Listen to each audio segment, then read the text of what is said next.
It's time once again to go racing. The pressure is really on now. And it's pole position. And it's pedal to the metal. Go, go, go!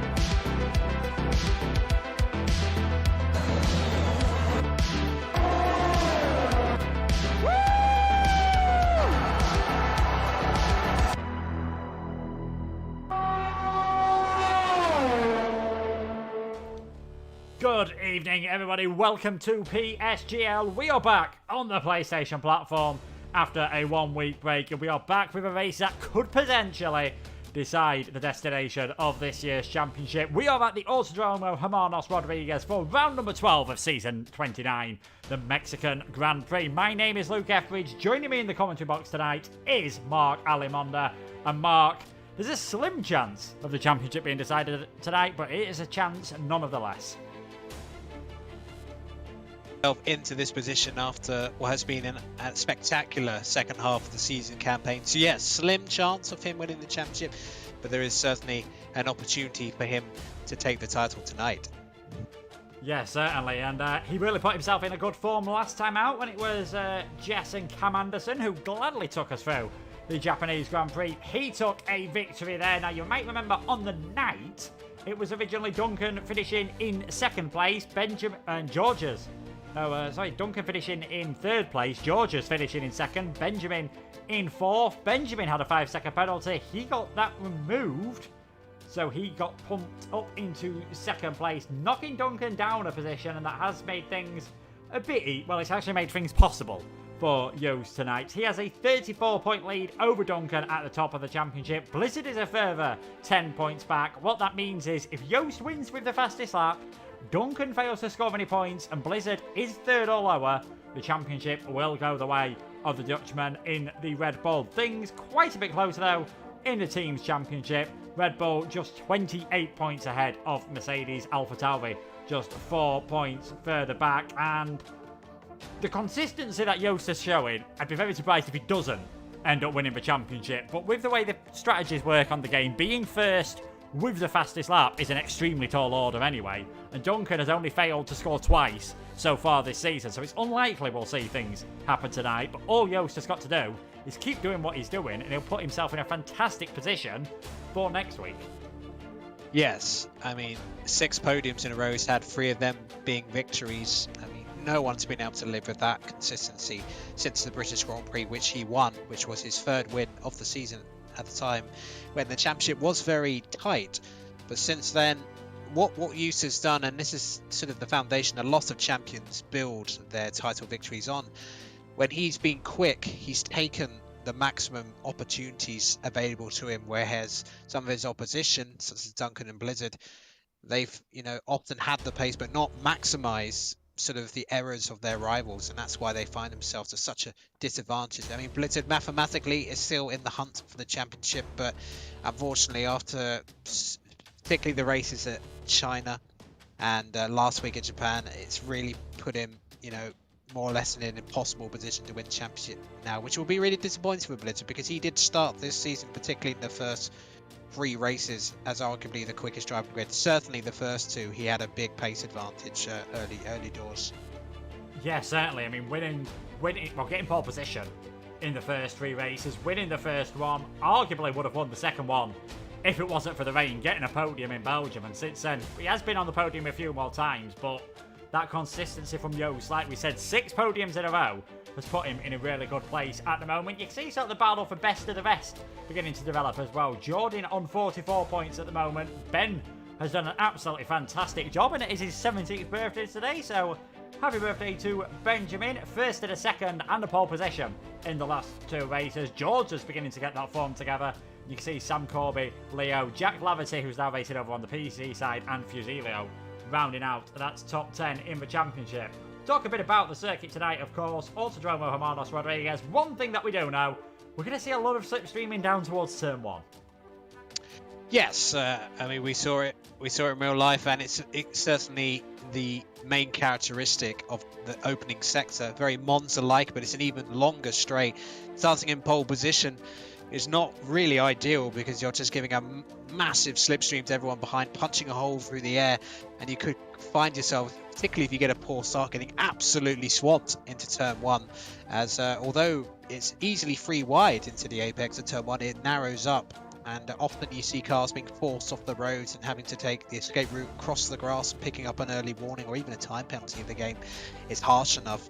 And then after Sector 1, of course, you have a very technical Sector 2, some S-bends, which those curbs have caught out a few people in the lower tiers I've seen, particularly, the tiers below F8 I've certainly noticed. So I commentated on F13 and a few drivers were getting caught out there, particularly in qualifying on the low fuel. And then, of course, Luke, the spectacular stadium section, which although is hardly great for racing, let's be honest, you don't often see overtakes there. I mean, to be in that sort of pantheon, that Colosseum-like structure with the cars going through there, particularly if the home driver is doing well, must be a real experience. Yeah, certainly, and of course it must be an experience for drivers that have won titles at this circuit. Lewis Hamilton's clinched the title, I believe, a couple of times now. Definitely at least once in the Mexican Grand Prix. I remember that fantastic battle he had with Fernando Alonso in 2017. Even going back to the 60s, Jim Clark won a championship around this circuit. It must be pretty good to get coronated in the Foro Sol, the old baseball stadium. We might have lost the Peraltada around the outside, of course, of that final corner. But like you said, that stadium section is absolutely fantastic. And you can see there the calendar, what we've got left. United States next time around, then a break week, and then Azerbaijan and Brazil for the final race of the season. Joost, I imagine he won't want it to go to Azerbaijan if he can avoid it, because we've seen plenty of times at that circuit it can very easily catch you out. I am certainly saying this from a very dark viewpoint, looking forward to Azerbaijan, and not just in this tier but all the tiers, because there may be actual tears shed because of the infamous castle section, although not as difficult now that they've sort of lowered that curb, so it's not quite as potentially deadly as it used to be, but still a very tricky sector to overcome. United States, well, it's I think it's a track in terms of modern F1 circuits. I think it's one of the better ones for sure. I've seen some really good races there in recent years in real sport and in league racing. It's just got nice characteristics to it. Even if, Luke, pretty much the whole of the Circuit of the Americans is essentially ripping off a chunk of real life older circuits than that. Yeah, I think it's Maggots and Beckett's Sector 1. We've got the Hockenheim-esque stadium section in Sector 2, and then almost a copy of turn number 8 at Istanbul, although I love how it's actually, in Istanbul it's 4 apexes counted at one corner, in America it's 4 apexes counted as 3 corners, so I don't really get the logic behind that. We are just trying to get the lobby underway. We won't be too long, hopefully, just adding an extra bit of tension to all the drivers as we get to do this. I'm sure they'll be well practiced around this circuit. Talking about strategies, previous games this was a nailed on 2-stop, and that definitely still seems to be the way to go. Safety cars might push us towards a 1-stop, and that is assuming we get a dry race. I have seen quite a lot of wet weather around Mexico on the Formula 1 game, even though in real life it doesn't seem to get it too much. Yeah, I've seen a ton of wet races, not just in PSGL, but in other reputable leagues. For some reason, Mexico seems to draw a lot of wet races and wet qualifying sessions, actually. I've seen even more than wet races at this track, so not sure why that is. Maybe someone at Codemasters just decided to play a prank on every single league racer out there and just have it rain all the time in Mexico, which makes it an even more trickier prospect to set up for, in the same way that setting up a wet set up for Monza, particularly if it's going to transition to dry later, a very difficult prospect indeed. Yeah, certainly. And let's talk about a circuit that we're not going to see any rain on. I think almost guaranteeing, and one that has come out today, the Jeddah Corniche circuit, to give it its full name. What will be a temporary circuit before the purpose-built one is made for the Saudi Arabian Grand Prix. Have you had a chance to drive around it, and any impressions? It is a very insane track. It's like ludicrously fast for a 6.5 kilometer track to get around it in just over a minute and a half. I mean, there's probably someone's done it like quicker than that. I'm not the quickest, admittedly, but to get around it that quickly, and I get the impression is there's so many high-speed corners on that track that if you have an off there, if you have a bit of oversteer, the accidents potentially could be absolutely enormous at racing speed. So I get the impression it's kind of a dangerous track to a degree. It seems a very sort of different kind of circuit. I think qualifying will be quite thrilling to watch. In terms of racing, it's quite narrow. I'm not sure how much overtaking we're going to get. Certainly on the home straight, it's fairly long. I think we will get some overtakes down into turn 1 for that long DRS section. But yeah, it's really hard to say. I mean, obviously there's most of the lap is sort of full throttle, so that in theory will favour Mercedes in real life. But there's also a lot of medium pace corners that will favour Red Bull as well. So yeah, I'm fascinated to see how that plays out in real life. But of course we got Qatar first. But I think finally, Luke, we're going to get the lobby loaded. Yeah, not too far from getting the lobby underway. Thanks for your patience, everyone. I see we've got a lot of new support for the new driver who's been promoted from F2. He is now a reserve, TTG Paxi. The Paxi army is making themselves loud and clear in the chat. We've also seen Leo. He's now moved over to become a full-time driver over on the PC side. So he has been replaced by Lars, who will be getting an opportunity as a full-time driver in F1. I believe he had the opportunity, I think way back on F1 2019, I believe he was a full-time driver on F1 for a bit. So he'll be hoping he can score some points tonight.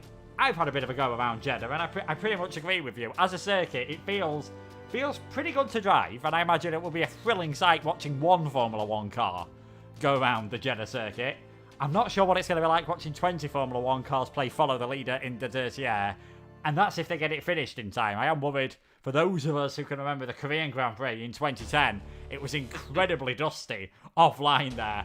I do feel sorry for like the Hasses and the Williams who might have to let cars by in that race and could find themselves understeering straight off the circuit once they hit themselves a patch of dust. It shouldn't be too dusty though around here. Hopefully the drivers are all ready. We are into qualifying, and as you can see, it is beautiful sunshine for qualifying, and it's going to be cloudy for the race, but it is going to be dry. That'll be, I'm sure, music to everyone's ears.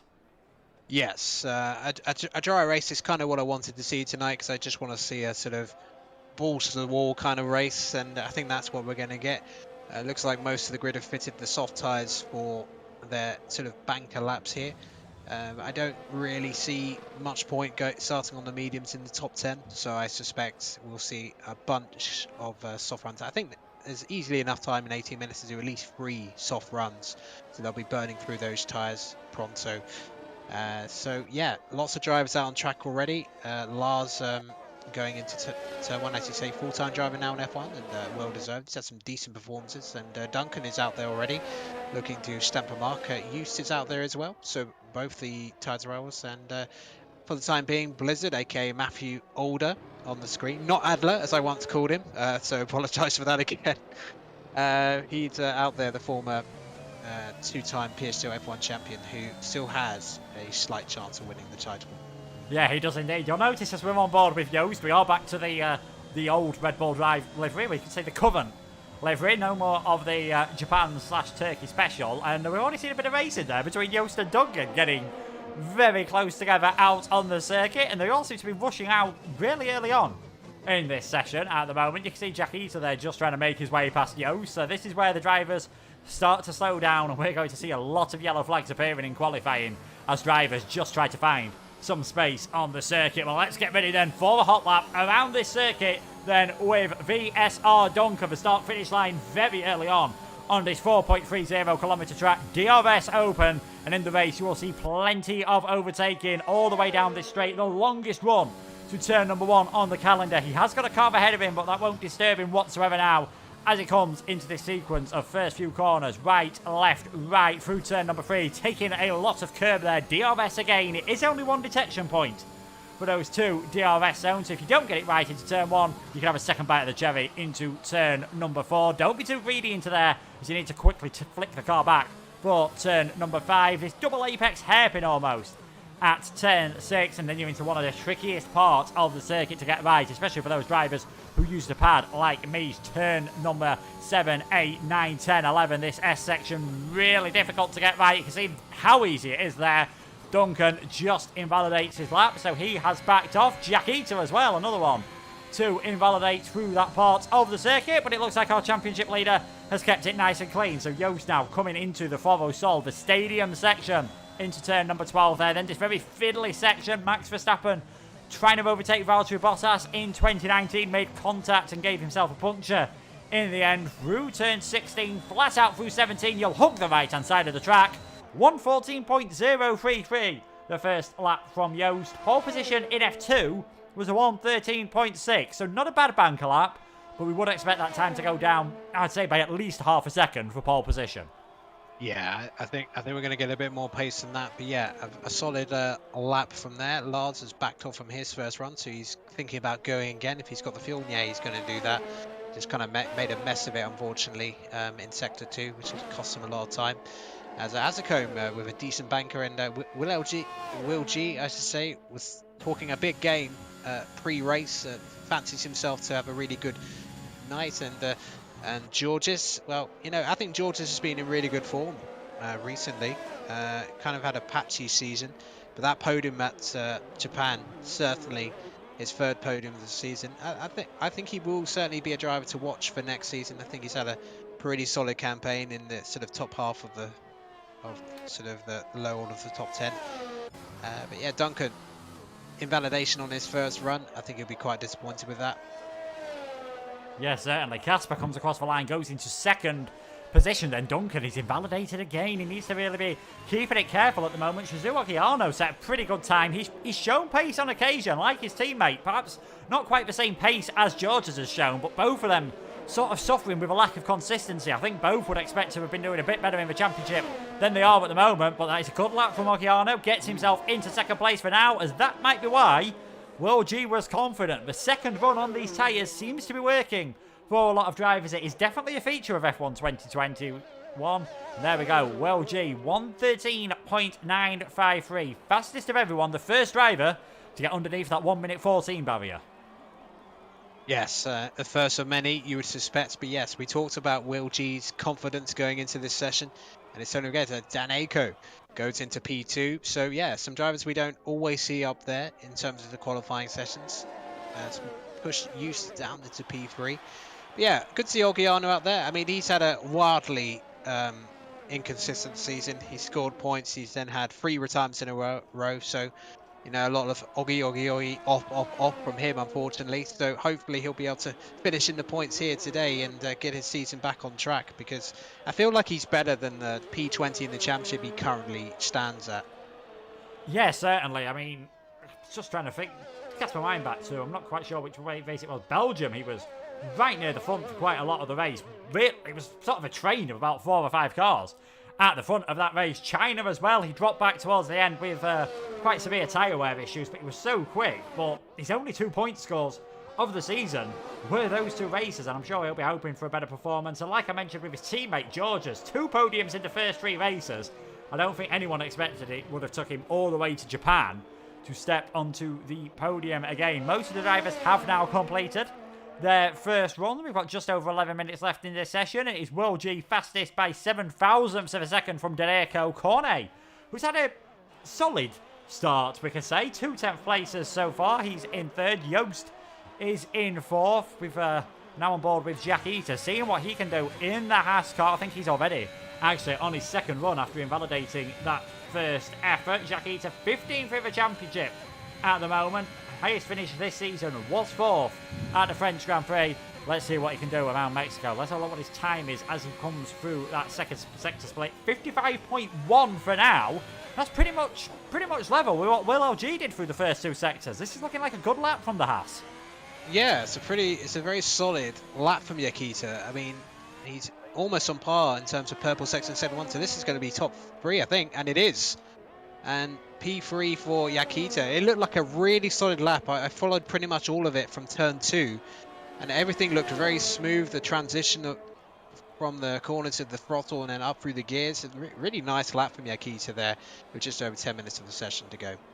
Yeah, it's sort of gone a bit out of sync with everyone else. Most of the drivers who invalidated their first run seem to just carry on for a second lap. I think Jordan was even attempting a third lap, but I'm not sure the fuel would have got him round all the way to the end. But Jackie is just quite happy to go a bit, well, go out of sync with everyone else. Yes, it means you're not going to get maybe held up with other drivers trying to find space on your out lap, but you never know how things will go when you're trying to do your fast lap with some of those drivers. Lars now, his first full-time seat this season in F1 in the Alpine, 4th place in Austria. His only point so far. Let's see what he can do as he comes through Sector 1. And like you said earlier on, he's definitely shown the pace to show he can belong in F1. It's just the results haven't quite always come, and it's that consistency, which is why Joost, Duncan and Blizzard, pretty much from about 4th or 5th race of the season, have looked like the 3 guys to beat for the championship. Yes, I mean, they've been playing for the big places all season. But Joost, as we talked about earlier, just maximised his opportunities more often than not.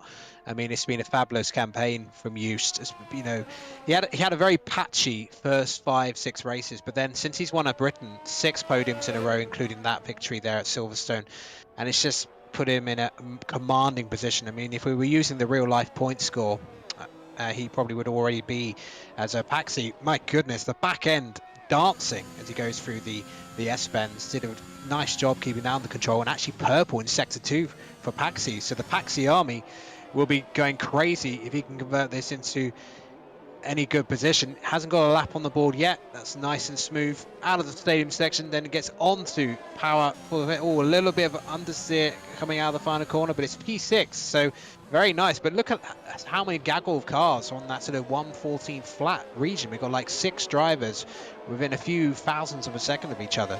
Yeah, I think we could soon have a 7th. Duncan goes fastest of everyone, 1:13.889, fastest of everyone in the middle sector. Great job by him. Xander, who I believe actually tested positive for COVID earlier on, so get well soon, Xander. He crosses the line in 12th place after his best result last time out at the Japanese Grand Prix. Ogiano's improving again. He's only a 10.5 up, but that'd be enough at the moment to get yourself from the 4th row of the grid onto the front row of the grid. Ogiano across the line, a much better final sector.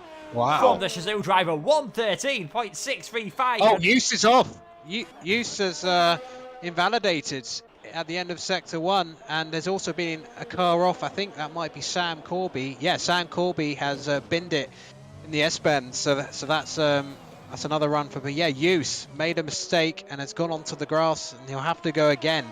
So P7 at the moment. Duncan will be delighted with that. But yeah, we talked about those tricky curves. If you hit that at the wrong time, you can easily spin off the track, and that's what happened to Sam Corby, aka who used to be CRG Gamer. Yeah, of course, a lot of these drivers with slightly different names now after the demise of CRG. Cornet, we've just seen his teammate, Matthew Alder, goes up to 2nd place there as Cornet goes across the line in 3rd place. Very good job from him. So AlphaTauri looking pretty good. Let's not forget Constructors Championship. They're still in with a fight at the moment. Red Bull leading that by 28 points, from Mercedes, 32 points from AlphaTauri. So even though the drivers is possible tonight, it's a long way away from that Constructors Championship battle looking like it will be sorted. And with the way things are going at the moment, both AlphaTauri and Mercedes looking very good. Yeah, they'll be absolutely delighted. But look at the way the track evolution is evolving. Failing to get that second, good lap in, and you drop like a stone. The Red Bull's now 10th and 12th. So if it were to finish like that, that would make this race very, very watchable indeed, because Joost would have to make some overtaking. But we've seen Joost pull out some banzai final qualifying laps all season when he's struggled with the earlier runs, and you can't rule him out for getting another one. He has that Senna-like quality in that seems to be average in qualifying, then suddenly out of nowhere he just pulls out an absolute blinder. So can't rule him out at this stage, but it's looking good for Blizzard and Duncan in their bid to keep this championship alive. Yeah, certainly. We've got Matthias Van Erven in the chat, former, of course, PSGL driver, had lost a very close championship battle in season 26 to Gil, and I'm sure he will absolutely love me for bringing that one up again. Asking, can Joost win the title tonight? He can. He needs to win with the fastest lap, and hope Duncan doesn't score, and hope Matthew Alder doesn't finish in 2nd place. So that is what job he's got to do. Benjamin looked as though he was going pretty quick on his lap, but he's come back into the pits as Dan Erko's now shot himself up into third place. It's interestingly, he did well at the Italian Grand Prix as well, which of course is known for having quite a few long, fast sections, sort of similar to what we see here in the first sector. So maybe Daneco got third place at that Italian Grand Prix. Could be an outside bet for a podium tonight. Yeah, well, the purple sectors are split between 3 drivers. Ogiana's the fastest Sector 1. Blizzard's got the fastest Sector 2. Blizzard does often excel these sort of medium speed corners, and that is what, of course, a lot of Sector 2 is like. And then Daneco, interestingly, the fastest of anybody in the final sector. Yeah, he's doing a very good job indeed in that final sector. Trappy Formula in the chat just seems to be offering plenty of England football news. I'm going to be honest, I completely forgot they were playing tonight, and I'm sure quite a few other people aren't too bothered about it. Who cares? I mean, I literally don't understand the appeal of watching qualifying. It's just ungodly boring. If it's an actual tournament, international, sure, I'll watch all the games, but qualifying, complete waste of time as far as I'm concerned. Yeah, anything less than 7 or 8 nils an embarrassment, if we're being perfectly honest. No offence, San Marino, but I'm sure they'll understand they're probably not the best at football, and they do an incredibly good job for what they have. But 4 minutes to go, it's very quiet out there on circuit. We've only got 3 drivers at the moment. A few more are starting to make their way out the pit lane, and it is Ogiano fastest, Matthew Older in second, Daneco third, Casper, who we're seeing up in 4th place at this moment in time. I'm just trying to actually look. Casper yet to get a podium so far this season. He's got fastest lap in the last couple of races, and that's more because he's been down at the back with not too much to fight for, but it doesn't look like that will be the case tonight. And Will G didn't really improve too much on his second run. He's in 5th at the moment. Cornet, Duncan, Jaquita, Georges, and the man who can win the championship tonight, Joost, down in 10th. Yeah, Zander, the first of the Red Bulls to come out there, and both McLarens now out on track. I mean, the one thing that stands out in the constructors table is just what an awful season it's been for Aston Martin's drivers. A lot of that down to bad luck, but also just lack of speed. Mitchie, bless him, he's tried his best to lift that team, but I mean, Lawrence Stroll has nightmares every single time it comes to a Monday because they're just not able to score points. They've only got 11 points from the first 11 races. I mean, they are over 30 points behind 9th place Ferrari alone. So I think any point score today would be a wild celebration for the former Racing Point team. Yeah, it was round number 6 at Silverstone the last time we saw them get any points, and it has been Mitchie who's got all of them points. Will G coming through the first sector. What sort of time is it going to be? 6 thousandths down on his personal best at the moment. And if you've not seen PSGL before, you might be wondering, well, with the length of the straights here, surely it's worth getting a slipstream off your teammate. That is not allowed. You are not allowed to get an intentional slipstream off of any of the drivers, so they've all got to just try and fight as best they can on their own as well. Gene now does come through this middle sector. We saw it catch out his teammate earlier on by a spin. We've seen it catch out many others with invalidation, but Will slightly down. Well, slightly up, I should say. He's doing a better time now at this moment. And this could put him up into 3rd place. If he nails the final sector, might even be able to sneak himself on the front row. But he is only 13 thousandths back behind Daneco at the moment. We've got three drivers on a 1:13.81 at the moment. And there we go. Will G does move himself up into 3rd place by just over a 10th of a second. An important one for the championship. Joost is up through the first sector. Not by a lot, though.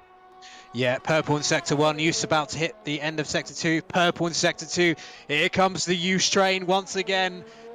When the pressure is on, he performs in qualifying. Through the stadium section he goes, the crowd rising to their feet, but it isn't for Sergio Perez. It's for a Dutchman, Joost, the championship leader, currently P11. Where is he going to end up as he crosses the line here? And it's pole at 13.5. He has done the job, and it looks like that is going to be it for Joost in this session. 1:13.547 because his rival Blizzard just started a lap at the moment. Duncan is up slightly by a 10th of a second, and that would get him slightly higher up the order. Jordan goes up to 4th. Good job from him. That's his first real lap in this session. Duncan crosses the line, can only get up to 6th place in the end. Qualifying, definitely not really the strength of Duncan. It might cost him again tonight, sort of in the middle of that top 10 with plenty of other drivers left to set a lap time. Well, G's gone for another one and he's improving once more. Could he get himself even further up the order?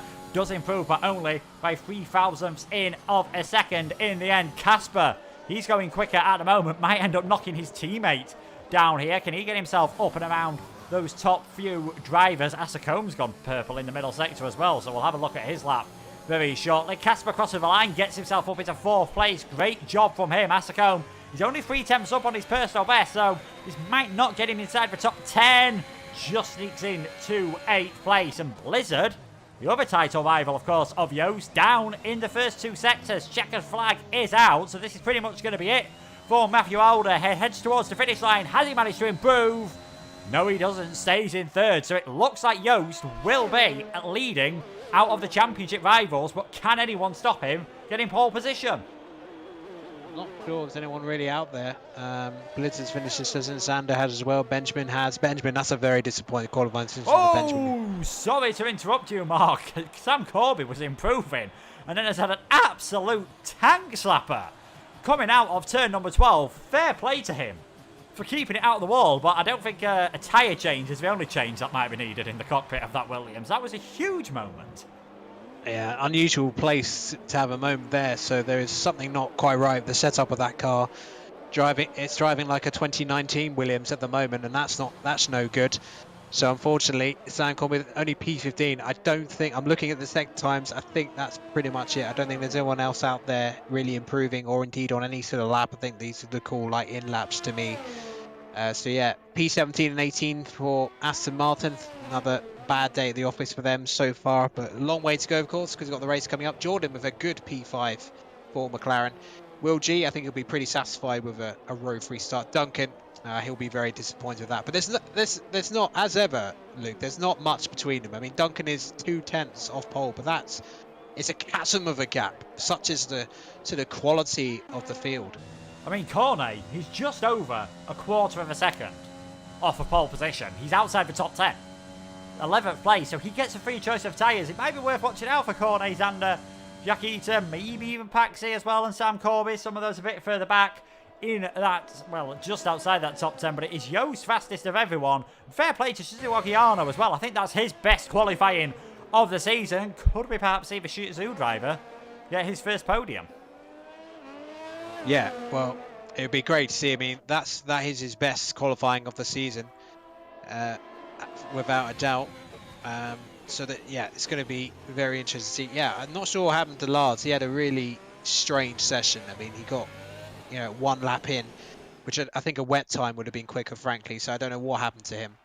Yeah, Benjamin, another driver, not to get a clean time in that session, but it is used on pole position for the 5th time this season. And a reminder, he needs to convert that to a victory with the fastest lap to have any chance of taking the championship tonight. Ogiano and Matthew Alder within a 10th of a second. Casper and Jordan rounding out the top 5. Will G is in 6th. Duncan, Asacombe, Danirko and Georges the top 10. Cornet will have a free choice of tyres, as will Zander, Yakita, Paxi, Sam Corby, Fusilo, Fede and Mitchie, the 2 Aston Martins on the 9th row of the grid.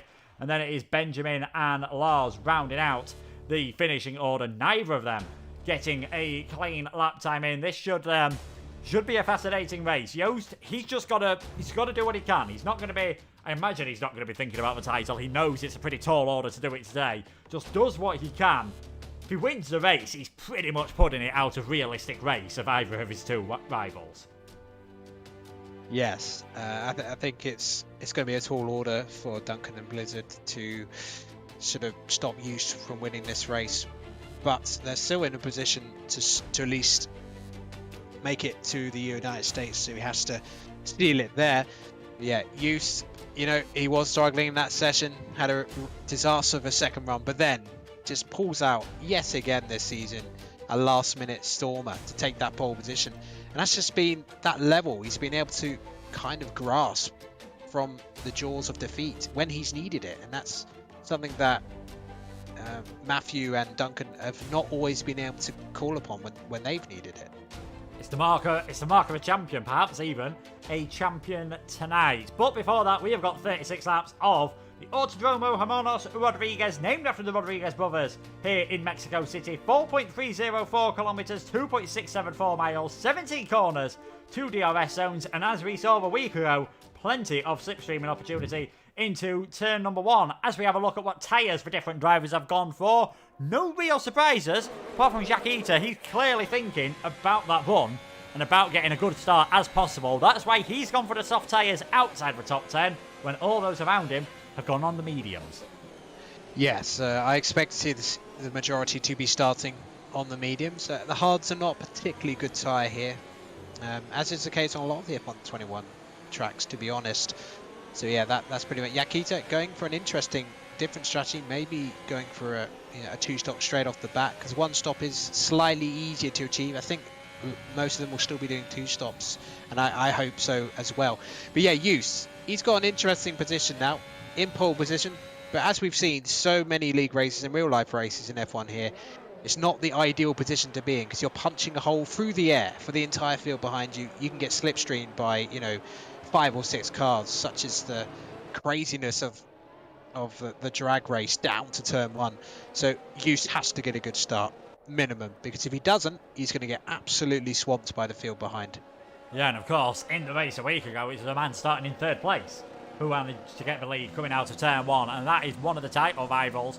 Matthew Alder really needs to, I think even he'd admit now it's probably a bit too far behind, but he's not going to give up right until the end and could really do with winning every race for the rest of the season if he wants to have any chance. And he's not in a bad place from 3rd. Shizu Ogiano, I'm sure he'll be going across to get the slipstream on Yost coming off of the start line, as we do just wait for the final cars to get into the position. Lars and Benjamin will be hoping for a much better race than they had qualifying, as we now just wait for the lights to come on here at the Autodromo Hermanos Rodriguez. We have got 5 lights. Quite a long hold there, and we are go for the Mexican Grand Prix. What are the starts like? It looks like Yost has got a fantastic start, and it's Ogiano who's struggled away off the line and getting swamped by some of the cars in the background. And it's Yost straight away trying to go defensive towards that inside line, but he's left the door slightly open as Matthew Alder tries to sling one down the inside. AlphaTauri, Red Bull side by side through the first corners, and it is AlphaTauri who takes the lead. Matthew Alder leads, Yost in 2nd, Ogiano in 3rd place. It looks like everyone has got through the first few corners cleanly, even though Zander is just dropping a few positions. Ogiano, I'm surprised he only lost 1. It was a bit of a dreadful start from him, as now Fede's just sort of finding himself getting swamped in the back as they all try to make their way through the fiddly 4, 5 and 6 section. You can see the 2 Aston Martins have dropped to the back of the field, but it is Matthew Alder with the perfect start. We said starting in 3rd can be good. You're on the clean side of the grid, and straight away you've got a car in front of you punching the hole. That's the way it turned out to be. Ghost left the door open into turn 1, and Blizzard gratefully receiving that. Yes, I mean, that's the problem with turn 1 at Mexico. You can't close the door forever on the inside of Mexico, because eventually you do have to get in a position to turn a corner, otherwise it'll go straight on. So, Blizzard was very patient, and he just waited for the gap, and he got it, and which was always going to open up at some point, because Use couldn't just go straight forever. But now Use is going to get the drag on the straight, and he can just bide his time until the DRS is opened. Yeah, and of course that DRS will be activated next time around. First time they'll be able to use it is on the run into turn number 12 on lap 3. Don't think we'll be seeing too many drivers going for overtakes there. You can see the biggest winners and losers from the first lap on the left-hand side. Fusilio, interestingly, even though he was the Haas on the medium tyres, he's gained 3 positions, as has Benjamin and Lars. Paxi in his first race in F1, dropping down 4 positions, but still a long way to go. Still 35 laps. Great to see everyone actually managing to get through the first corners cleanly, because that's not something you see too often at Mexico, especially lap number 1. Cold tyres, cold brakes, heavy braking zone. You normally see a bit of carnage. Yes, the only damage reported got a bit of team radio from Red Bull. Apparently Zander has broken a part of his left front wing, so unfortunately Zander's a bit slightly compromised. I think it's only light damage, but nonetheless he is struggling through some of the medium high speed corners. Yeah, he is, and I think especially that middle sector, he's really going to start to feel the effect of that front wing. But starting on the medium tyres, he will not want to come in just yet. He'll want to stretch them out as much as possible. Another fastest lap of the race straight away, obviously trying to pull that gap out, is Matthew Alder. DRS has been enabled, but they can't use it this time around, and we have got an entire field DRS train, so that could make the undercut and different strategies very powerful indeed. And of course that's going to mean if you're not called Yost, it's going to be very difficult for you to get a move done in a conventional place. Is there anywhere outside of a DRS zone you can see moves being made around this circuit? I think it's too early for sort of desperate moves unless someone makes a mistake in front.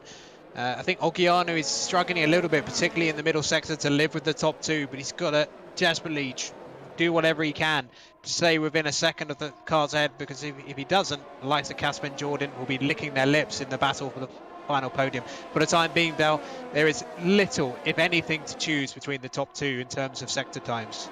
Yeah, they're very closely matched at this moment in time. Jack Eater's all over the back of corner here on the one down towards turn number 12. But you can just see DRS opens on that Alpha Tauri. He's on the throttle a slight bit earlier and not really a heavy enough braking zone for the Haas driver to do anything. He'd have wanted a fantastic start on those soft tyres. It's not quite gone the way he had wanted, but it's probably, the car in front of him, Corner, being the first man on the mediums, gone exactly how he's wanted. He's still within DRS range of the car in front, and he is doing a very good job indeed. If you want to find out how all your drivers are doing, you can of course use the TAS system. Connor has kindly put !help in the chat, and if you go over to the live chat, you'll be able to see all of the help commands. Unfortunately, they don't show up in the main top chat. Yost didn't get close enough to go for the overtake last time, and you can see already he's burned through a bit more ERS, about 15% more than the Alpha Tauri ahead of him. Looks like on that lap, Ogiano was able to stay a tiny bit closer, and now it's Casper who's dropping back a tiny bit. Yeah, I mean, I think lap 3 was a really good lap from Ogiano. He was, able to keep tightly despite the dirty air of the top two. And yeah, because Hughes wasn't using as much battery, and Ogiano certainly used quite a bit on that main straight, he was able to close again that gap. No warnings in the top 3 so far, a smattering of warnings outside the top 10, so we could see some penalties from them in the not too distant future. Yeah, of course, quite common to see a lot of warnings around and penalties therefore around this circuit. If we do get a safety car, the barrier's not too far away at some parts of the circuit, so it is always a possibility, and if we do get that safety car, that is just going to mean those penalties will be more and more costly, as Casper now will. That's a Combe setting the fastest lap of the race, of course, now that they're starting to use the DRS. In fact, Will's really closing on the back of Jordan here. He's using a lot of his ERS, and I think he's going to try and go for a move down the inside into turn number 1. Is the TF10 driver very late on the brakes, almost ends up taking out Casper. And in the end, Jordan is able to get that position back, but these two fighting could just drop them into the clutches of the car behind, as that is not the camera angle you want when you've got a battle going on ahead of you. And it is actually Duncan who is behind, and he's dropped outside of the DRS range. Yeah, I'm just trying to see if he had an issue, but yeah, may have had a poor lap. But yeah, Will G's absolutely demolished the fastest sector 1 time, because he had DRS and was using so much battery, but that could hurt him later on in the race. Yeah, it could indeed. Well, definitely going to hurt you. I think you'll be hoping for some sort of pit stops and safety cars to try and work your way around that situation, but now things just seem to have settled down again ever so slightly. Drivers still in the same position, and I think Xander actually managed to get ahead of Fusilo. Must have made a mistake somewhere. There's now a big gap, 2.8 seconds. He's doing a good job considering he's got front wing damage. On this game, it seems almost impossible, even with green damage, to drive around. So Xander doing a pretty good job of managing it, and starting on those mediums, this race is definitely not over for him yet. Yeah, he's holding a lot of them up, but here comes Use. Oh, I thought Use was thinking about it, but yeah, Xander is holding up a big gaggle of cars now. The likes of Sancorn, but they've got to think about getting ahead of this, because they are losing ground to Yakit in front, and Xander covers the inside, and well, Sam just drives around him.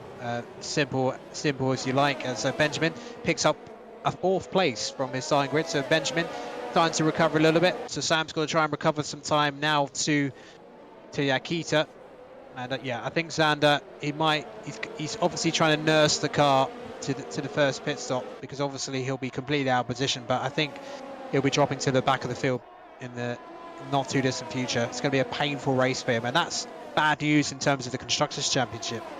Yeah, it's going to be a painful race for him. It's going to be a painful race, as Matthias has pointed out, for all the cars that are stuck behind him as well. You can see the gaps split up by, at most, the other drivers. We've got about 9/10 of a second from Dan Aiko to George's, and then it's 3.3 from Jack Eaters to Sam Corby, and Xander's nearly already back outside of that 1 second. So he's finding things tough at the moment. Out in front, Blizzard seems to just be able to get off that final sector well enough to ensure that he's not really under any realistic danger from Yost, and therefore Yost not under danger from Ogiano, as Casper's closing in ever so slightly to Shizu Ogiano, as Xander pulled it into the pits and retired from the session. I know I said he had actually tested positive for COVID as well, so get well soon. Probably not feeling the best and driving around with a broken front wing, not making him feel any better. So he has decided to retire from this race. Fusilio, and Lars, Paxi in that as well. The two Alpines getting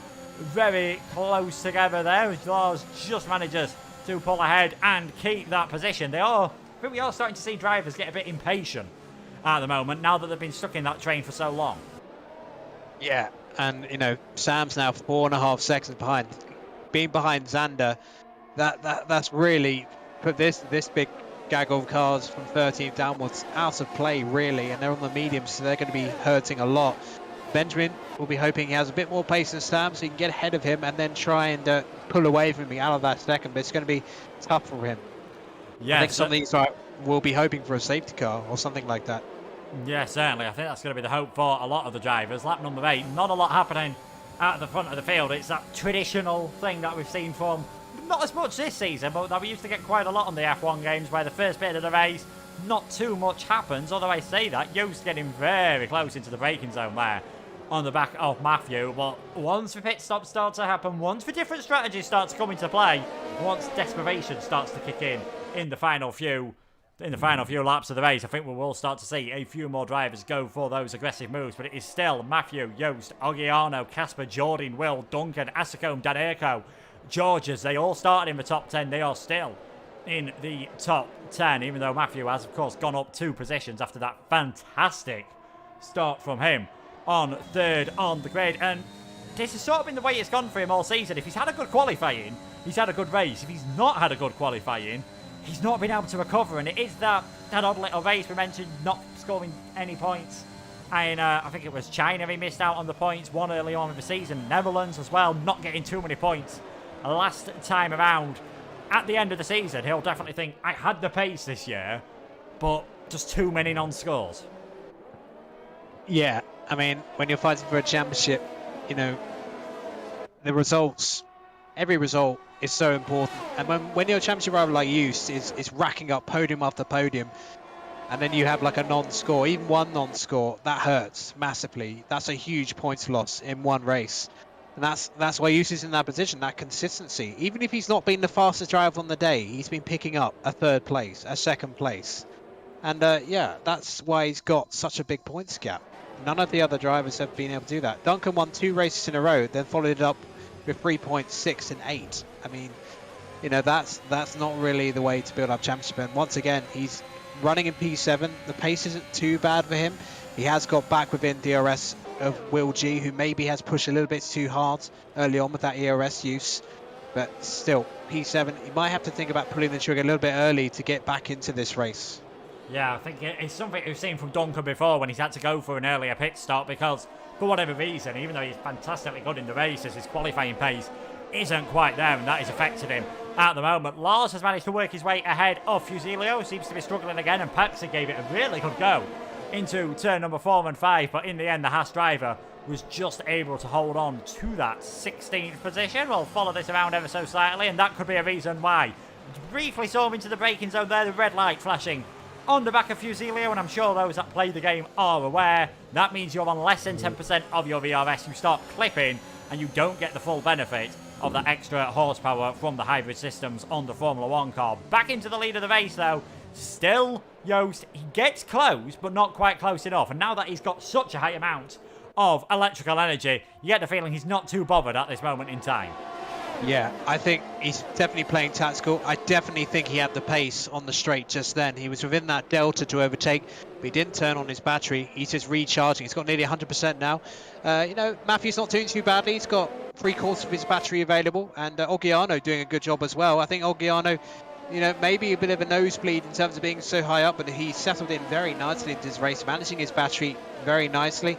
Casper's got a lot less than the top 3, but he's pushed very hard to get into that position. But yeah, going back, Fusilio, one of the reasons he's dropping so many positions is he is not managing his battery very well.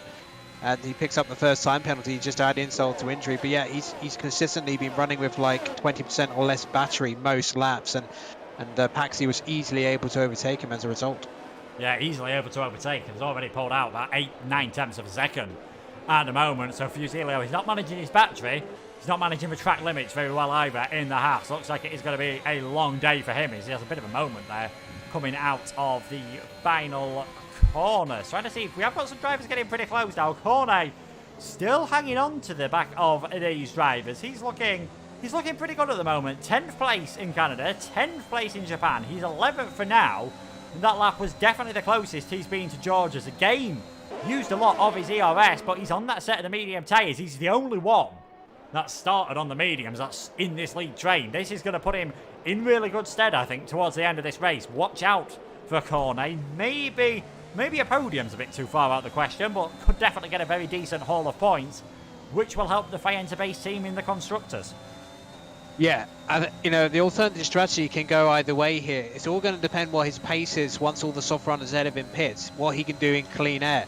He's also got to try, I think he really, key thing of his race is to hold off Yakito, who started on the softer course, who's done really well actually, Yakito, to get up to P12. So that's been a good decision for him so far. I think it was important for him to clear Xander straight away when he got the damage, and he managed to do that. And yeah, I think if Cornet can hold off Yakito, and first pit stops of the race then, Will G, Duncan and Daneko into the pit lane. Yeah, I was looking at Ogiano's car as he had the highest wear of tyres. He was just approaching 60%, so we knew it wasn't going to be too far away. And it is Will G, set of yellow walled Pirelli tyres going on his car. Duncan and Daneko following suit, and they're going to be coming out in a nice load of free air. And that is just going to break the train up ever so slightly. So we're now going to see, I think, A, more overtakes, B, more drivers starting to come into the pits to try and cover off that undercut. It will be interesting to see where Will, Duncan and Daneko come out once everything has settled itself out. You can see Asacombe is now sort of on his own in 6th place. Will's pitted and Duncan from ahead of him, and he's lost his teammate from behind him as well, but doing a pretty good job at the moment is the Ferrari driver of Asacombe. 16th in the championship, 14 points, best finish of 5th place, and he'll be looking to get another decent haul of points here today. Will we see any of the lead 5 cars, though, react to the pit stops from those further down the order? We'll just get the gap to the leader up. It's about 22 seconds for a pit stop here, and Will G 22.7 behind, and there we go. Matthew Alder into the pits. Yeah, I think they had to respond. I was expecting Ogiano to respond, actually, because I think he's at the most threat, I think, from Will's undercuts in particular, getting ahead of him. But he's opted to go on for another lap. So Hughes now has all that battery power, and I think he's going to try and use that to overcut Matthew. So we'll see. Let's see where Matthew comes out. That's going to be interesting because Will's on the straight. In fact, Will's going to be very close to Matthew, I think. But no, I think crucially, Matthew has got out ahead of him. And Duncan has actually cleared. Duncan has cleared Jordan. So that's worked out very well for him in terms of the undercut. Yeah, what might be interesting to see here, though, is you notice Jordan had his DRS flap open down that straight. Hopefully it's less than 85mm, or he'll be getting himself in all sorts of trouble. But he got the DRS before he came into the pit lane, and that might give him a chance to fight back at Duncan. Duncan defends the inside line. Jordan's going to try and sling it all the way around the outside here, and then coming through turn number 5 as well. This is not what Duncan needed. The 2 VSR drivers are battling, and Jordan gets the position back, taking advantage of being able to have that DRS. Jordan doesn't lose the position, but that's cost both of them quite a bit of time. Yeah, and Hughes is going to respond straight away. I think Will G might could undercut Hughes if he's got the pace in his tyres. Ogiano lost a ton of time on that lap. His tyres went. Hughes still had decent pace in those softs at the end. But yeah, it's going to be very close. I think Blizzard should still maintain the lead, but Hughes is now coming out of the pit lane, so it's going to be very close between those 3. I think Blizzard will get him, but Will G, that's going to be the crucial question. Yeah, I think in the end, I think you can see there, Will G's got quite a lot of pace here, but Yost is just going to hang on then to that second place, and it's Ogiano who's lost out quite a bit in that one, because he's having to defend from Daneko now, who's going to try and go all the way around the outside into turn number 1, and well, still Ogiano's going to try and hold on to that one. Jordan gets himself a time penalty. Daneko sort of forced rather unceremoniously off the track, but I think it was fair play from Ogiano. He's lost out quite a lot in that. He is now in a net 6th place, and he's struggling to hold on to that one with Daneko right behind him. So the biggest winner by quite some margin from that pit stop period is Will G. He's now in a net 3rd position, and I think he's within DRS range of Yost as well, so keeping this train alive. Yes, I mean, I was so surprised when Ogiano did that extra lap because there was already signs he was struggling with the rear tyres, and that in lap was absolutely shocking for him. He lost probably well over a second to the other drivers around him who'd already pitted, and that's what's cost him. He's now off the podium in terms of a net position. So if this goes all the way to the end in terms of a one stop, which it quite possibly could do, then yeah, he's going to really struggle to get back up there. But he's still running in the points, and he hasn't scored points that many times this season, so he's not going to be giving up just yet. Yeah, I think it does all depend, of course, on what your tyre life is. There's all sorts of battling happening through turn number 1, 2, and oh, that's Paxi going off track. Benjamin almost drifting his way through turn number 2. Benjamin, Corby and Paxi really fighting quite hard here. The Alpine's trying to go down the inside. He's managed to get ahead of Lars as well, so not quite sure when that one happened. That's going to put him on the inside, the outside, I should say, for turn number 5. And unless you back off, you're always going to find yourself losing out in that one. Just having a quick look at the tyre wear for some of these medium runners. Cornet's is quite high. He's on 51%. I think possibly because he's been going at quite a bit of a higher pace. These are sort of in the low to mid 40s at the moment. So they could get onto, I think, about lap 21, lap 22 before they come into the pits. I wonder whether they're thinking about the one stop. Yeah, they could well be, but yeah, the pace of Mitchie is such that Matthew and Yusuf caught him already. So this is a very interesting moment. Can Matthew put a car between himself, be clever about it, and try and get a car between himself and Yusuf, just give him a bit of breathing room? But no, as I say that, Mitchie gets out of the way. He didn't want any of that and gets a 5-second time penalty and has retired from the session. And yeah, that's the end of his race. So that solves that conundrum. So they're 3.5 seconds from the back of that medium train. Led by Benjamin, who are really squabbling over those positions and costing themselves time, frankly. Not being too smart about it, but it's great entertainment for us. Yeah, certainly. We're loving watching them fighting at the moment. I'm sure Matthew's absolutely loving the fact that he got behind Mitchie. Might have lost a bit in the dirty air, but got DRS off the back of him as well. Lap number 16 then of this race. Cornet just on his own at the moment, trying to eke the last bit of life out of these medium tyres, because I think he is going to make... Well, really, if you've got this long on the mediums, you're pretty much setting yourself up for a one-stop strategy. I don't see why you'd take them beyond 14, maybe 15 laps, and then go for a two-stop all of a sudden. We've seen Mitchie, of course, retired in the pit lane. Jack Eater's pitted on that fresh set of softs. He's now come out on a set of mediums, so it is just these front 7 drivers that we are waiting to come into the pits. We'll take a check of the penalty situation as we're nearly at the halfway point. I thought we'd see more. If I'm being honest, I thought we would see more penalties. I think that just shows how, you know, we've seen it all season, just how good these drivers are. They've managed to keep it very clean around here. I mean, the pace of Yusuf and Matthews absolutely insane. They're going to be on the back of that queue by the end of this lap. I mean, they were 1.4 seconds faster than Fede, both of them last lap. Here comes Yusuf, though. Yeah, side by side. He's done it. Jost's done it. That was a bit further back than I was expecting, to be honest. We were too busy watching the ones further up the field. Jost has taken the lead of this race, and I don't think Matthew was expecting that. He seemed about 6 or 7 tenths behind going onto the straight. I just wonder whether did Aldo get a tiny bit of wheel spin, and that gave Jost an opportunity. He's now into the lead of this race, and if he can get within DRS range of those medium runners, that could be a blinder. Yes, but we've seen that Matthew has very top straight line speed, but you know, there were several opportunities in the first stint where Yusuf could easily get the overtake done, but chose to be tactical about it. And this is one of the things that's been an Achilles heel for Blizzard, has been sort of the penalties, but actually both Yusuf and Blizzard have 2 warnings. They're both on the cusp of getting time penalty, almost within DRS range, but actually not in DRS range now. They just about missed out in terms of the detection points, so they are not in DRS range of the train yet, but they cut like 8 tenths into them. But now here comes Matthew. Look at the straight line speed he's got. He's going to fly straight past the Red Bull and retake the net lead, but only the net lead because they're not in the actual lead of the race. Cornet doing a fantastic job out front, 4.5 seconds ahead of this train of cars, but now they have caught this proverbial train. Yeah, and I think the fact that none of the mediums have come in, this is a one-stop race is what we are expecting now.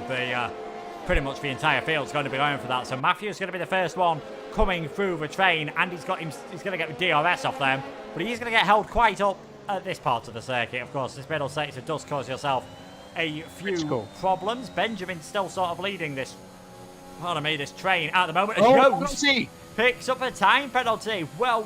Now, surely if you're Matthew, you're just thinking, right, don't take any risks. But he's got to go half the race without getting any warnings. And Joost, he's got to be trying to be careful that he doesn't pick up 3 more and get himself 6 seconds. At the moment, that penalty, he dropped behind Will, behind Duncan, behind Ogiano, almost behind Danirko.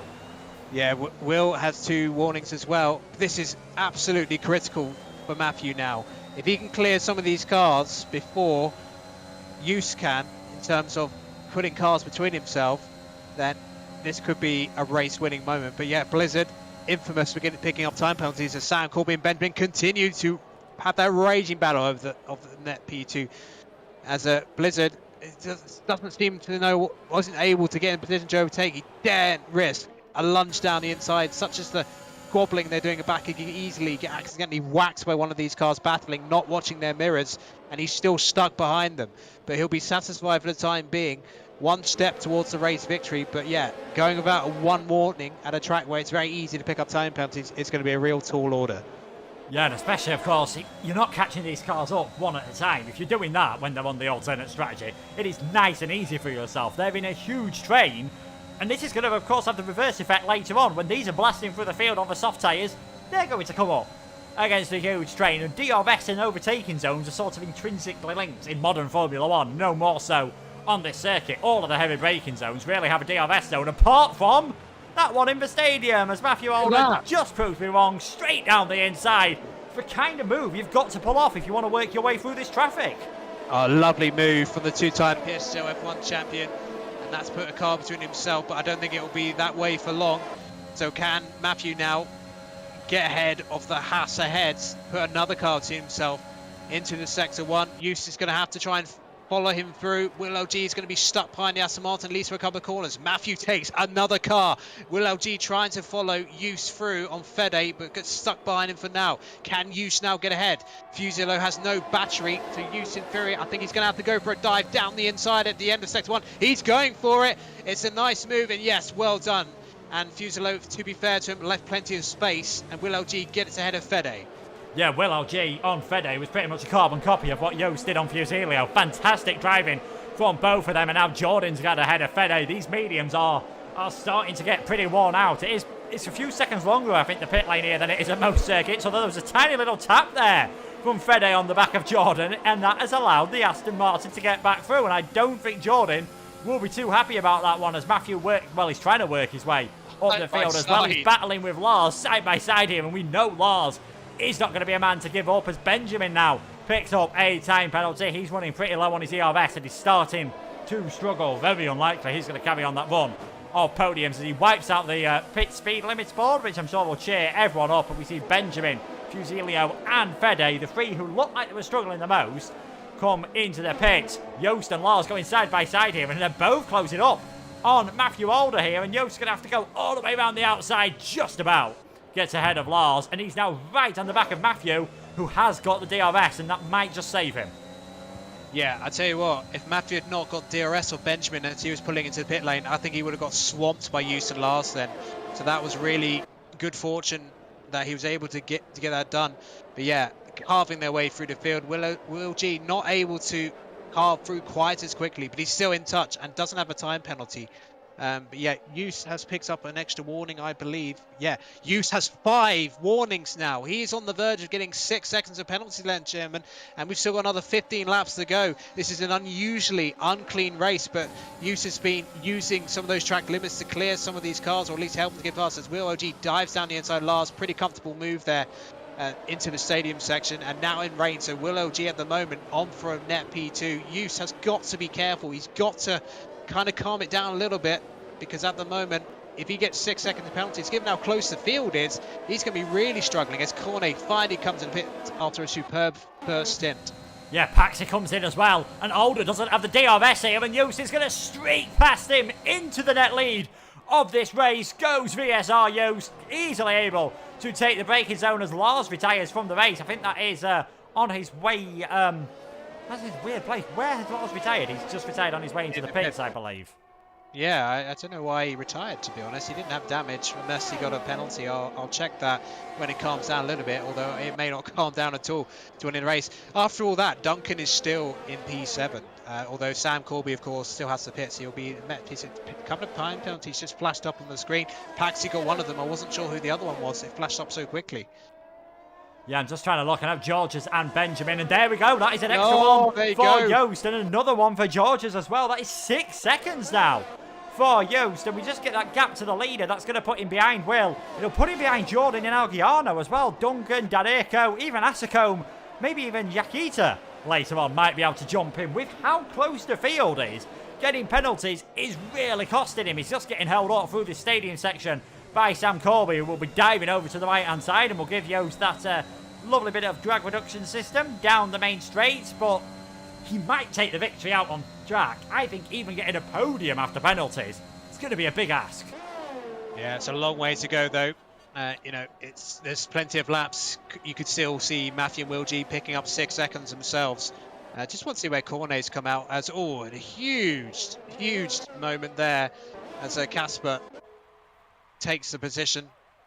It's Untitled Chapter. Cornet has come out on the softs in P12. Plenty of space behind him to the likes of Paxi. Benjamin has decided to call it a day in the pit lane as well. I'm not sure what happened to Benjamin, actually. He must have had a moment after coming out in the pit lane. So the top two now have a 2-second gap to Will G. So Will G is being dropped a little bit. Jordan now, despite having the time penalty, and Ogiano are now in this fight for the podium. And Duncan, amazingly, is now starting to get in a position for a podium himself. Yeah, do not write off Duncan just yet. If he can keep this clean, we'll check how many warnings he's on at this moment in time. He is on 2 warnings. In fact, Daneko's only on 1, as is Asacombe. So the Ferraris have been keeping it very clean, as has Sam Corby down in last place. But I think he's going to need a bit more than other drivers getting penalties, unfortunately, for him to try and get a decent points result in this race. Down in 16th at the moment. Cornet lost a lot of time at the end of that stint as his tyres were just wearing out a bit more as Georges retires in the pit lane then. Our 5th retirement of this race. Here comes Jordan. There we go, down the inside, nice and easy before the braking zone. Jordan is up into 3rd. Him and Will, they've got to try and work together, of course, now to try and catch up those 2 lead cars. Yeah, absolutely. Yeah, very comfortable for Blizzard at the moment. He has no time penalties, although picking up 1 would put the pressure on him a little bit, but now he's closed within DRS. And I think, Luke, we're going to see a vintage Blizzard strategy now. We saw it so often during his more dominant years where he would literally just sit behind the car, building up his ERS, and then in the very later stages of the race, he would overtake. He was kind of the first to do that when the sort of ERS was introduced to the games, particularly in F1 2018, where he was really dominant. And I think this is in a position where Joost, even with all his talents, is in a really difficult position here. Yeah, certainly. A reminder, Joost could win the championship tonight. He's on a run of 6 podiums in a row at the moment. I'm not saying it's over yet, but he is probably going to need to either pull out a gap, need other drivers to get penalties, or a combination of the 2 of them, as Matthew's not really close enough that time, and we don't think he would go for a move. Will starting to struggle on his ERS. You can just see that red light flashing. Nogiano is closing in, but isn't close enough this time around to really have a serious chance. Casper and Daneko battling over 7th or 8th as Sam Corby sets the fastest lap of the race, and he's worked his way past Fede. Will here could really do with saving a bit of his ERS now. Could Will G, because he's on the chance here. This is a race he has won in some of the lower tiers as he nearly goes into the back of Jordan. Season 27 at Mexico, took the victory in F2. Didn't score any points in his first season of F1. Has done much better this season. Could well be on the verge of his first podium as well. But losing the DRS might put him in big trouble. Yeah, absolutely. A single time penalty is going to be really tricky. But they're all struggling their ERS outside the top 2. The top 2, not too bad. I mean, they've still got well over a quarter of theirs. But yeah, I mean, Will OG's got 22%, 16% for Jordan.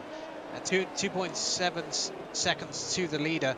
So at the moment, Jordan is going to pick up P2 because of the penalty situation. So as long as he stays within 3 seconds, doesn't pick up any more, he will be getting P2 if it finishes at stands. Will OG will be getting P2 at his stands, but there's still 11 laps to go. Yeah, still 11 laps to go. You can just see there they've all got that DRS, of course, the red light flashing on well, and that's just helping him. We're having that DRS at the moment. Oggiano not able to close up. These soft runners are just trying to make their way up. Cornet on his own at the moment, 2 seconds behind Yakita, 2.2 seconds ahead of Paxi, who didn't have the best of qualifying, but he's got his elbows out in this race and definitely shown that he belongs in the top tier. Yeah. Yeah, absolutely. I mean, yeah, he's unlikely to score points, but yeah, he's doing a decent job for Aston Martin out there. And, you know, Cornet is now rapidly closing on Yakita, trying to make the alternate strategy work with what would be a 3rd point score in a row to start his PSGL F1 run. So that would be something to look back on with some pride for sure. Casper fighting a furious battle against the Ferraris at Daneco and Nascom. In fact, P6 down to P9 is a Mercedes versus Ferrari. It's passing like we're 2018 for those 4 drivers at the moment. But yeah, Oggiano, you know, there were some predictions in the chat that he would drop like a stone after start, but he is still in the hunt for a podium here. And if there's a few more penalties, he could still get on to one of the top 3 steps. Yeah, it was just that slightly bad start of the race. He only lost 1 place and then going a bit longer in the pits. That cost him, and going a bit longer in the pits has really cost Casper. You can see he's got the freshest tyres alongside Yakita of those on the mediums, but quite a long way down the order and not able to really use them in the DRS at the moment as it all closes up. Concertina effect, like the accordion, like the slinky, through 1, 2 and 3, and then just opens up ever so slightly as well. G on the back of Jordan, not close enough to go for a move on this occasion. Just knows that he doesn't have to at this moment in time, but knows if they start losing a bit more time and they start picking up warnings, that first podium might just be slipping from his grasp. Duncan doing enough to stay in the championship battle at the moment. I mean, if the race finished as it was, I'm going to try and do some quick maths with the penalties as well. Matthew would get himself 16 points. Duncan would get promoted ahead of Oggiano, ahead of Jordan. Duncan can actually get a podium out of all this. He'd be, I think he's actually on for maybe, what's 3rd place at the moment? Yeah. I mean, it's ironic after all the shuffling through the pit stops that the top 3 in the championship will still end up on the podium. Particularly, well, actually, Use, as it stands, will likely fall off the podium. So that would end his 6 race podium run as it stands. And yeah, Blizzard not thinking about an overtake for the time being, just biding his time. Oggiano is doing a much better job managing his battery. He's got over half his battery. Will G's only got 14%. 8% for Jordan before he regains a bit more under braking into turn 1. And that gaggle of cars. Jordan knows if he makes any sort of big mistake here, he's going to lose a massive amount of places. So yeah, Duncan is in the hunt for a podium, no question. But Will G may deny him that. Yeah, certainly. Oh, there's a move there further down. I think Casper trying to get alongside Daneco. He's got the outside line at 5, and that one always leads to getting squeezed. Wheels locking between the 2 of them here. They're still trying to go side by side. They're locking a tiny bit more. And Vanessa watching this, well, probably won't be wanting too much trouble because that, of course, both of them off the circuit. And I wonder if either of them have got damage. Well, I'm just having a look, but yeah, Casper's broken his wing, right front wing. It's light damage, but yeah, that was a bit of, I mean, it was a bit naughty from both of them. They weren't giving each other an inch, and that's the result of that. And that's given Duncan a bit of breathing space, so I think he'll be quite happy with that. Yeah, I think he will indeed. Won't be surprised to see Casper, even though it is very slight front wing damage, won't be surprised to see him drop down the order. Oggiano then on the back of Will this time around, just using a bit more of that ERS on the straight, not really able, doesn't look like he's able to get close enough, and Will though might be close enough to have a go on Jordan. Down the inside goes the Williams driver. He gets himself up into 3rd place, maybe just seeing that gap stretch up to Yost. It's now 4 seconds between Yost and Will J. I think Jordan's going to try and just hang in the slipstream and fight back, but without the DRS, he's not able to do anything. He's down into 4th on track, and Will now up into 3rd and a potential 2nd place in this race. Great job from him in the Williams, both Williams drivers. If he gets there, we would have seen get on the podium so far this season. Further back, Cornet has managed to get himself ahead of Yakita, but he's already done 6 laps on those soft tyres, and now he's stuck in the same train as everyone else. Yeah, but given Casper's damage issues, I think he's got a real shot at getting P8 at least, and he's got no time penalty, so he could gain even more. because he is within 3 seconds of Jordan. So Cornet could be on for an absolutely fantastic result. I think the next few laps are going to be very crucial for him because the softs are going to start to burn away probably by around lap 32, 33. So getting moves done on the likes of Azakome and Casper, this is the time he's got to do it with that better traction. Yeah, you can see Casper there really struggling through that final part of the circuit. That lack of downforce costing him quite a bit. Just about managed to hang on to the DRS of the car in front, as Asacome's going to try and close his way up, but still can't quite get close enough. Jordan on the back of Will. Both of these two struggling with their ERS, and Ogiano's used a tiny bit of it, but third man in between, he can't really do anything in this situation. He's just got to sit back. Casper gets another time penalty. That is now 6 seconds for him. It is going to drop him out of the side the points. As things stand, we're still watching this battle for third place. Let's not forget the two leaders. Yost still leading out on track, 0.7 seconds ahead of Matthew Alder, who is doing exactly what you said he was going to do, saving his ERS, waiting until the end. Yeah, he's going to wait probably to about 35, even 36 to go for the move. I mean, he doesn't even have to do it, really. But I think he still wants to win on track because we never know. Yost could have a load of penalties removed. Maybe all those warnings. Looked like to me he picked up a lot of those warnings while they were fighting through that gaggle of cars. And, you know, in the dirty air, very easy to run wide. So I think at least one of those time penalties has to be legitimate because I saw him run wide a few times. But, you know, you never know. It could be a one warning removed and he loses penalties. So, you know, Matthew can't completely 100% rely on the penalties. I think he'll be wanting to get it done on track. So there's no doubt whatsoever.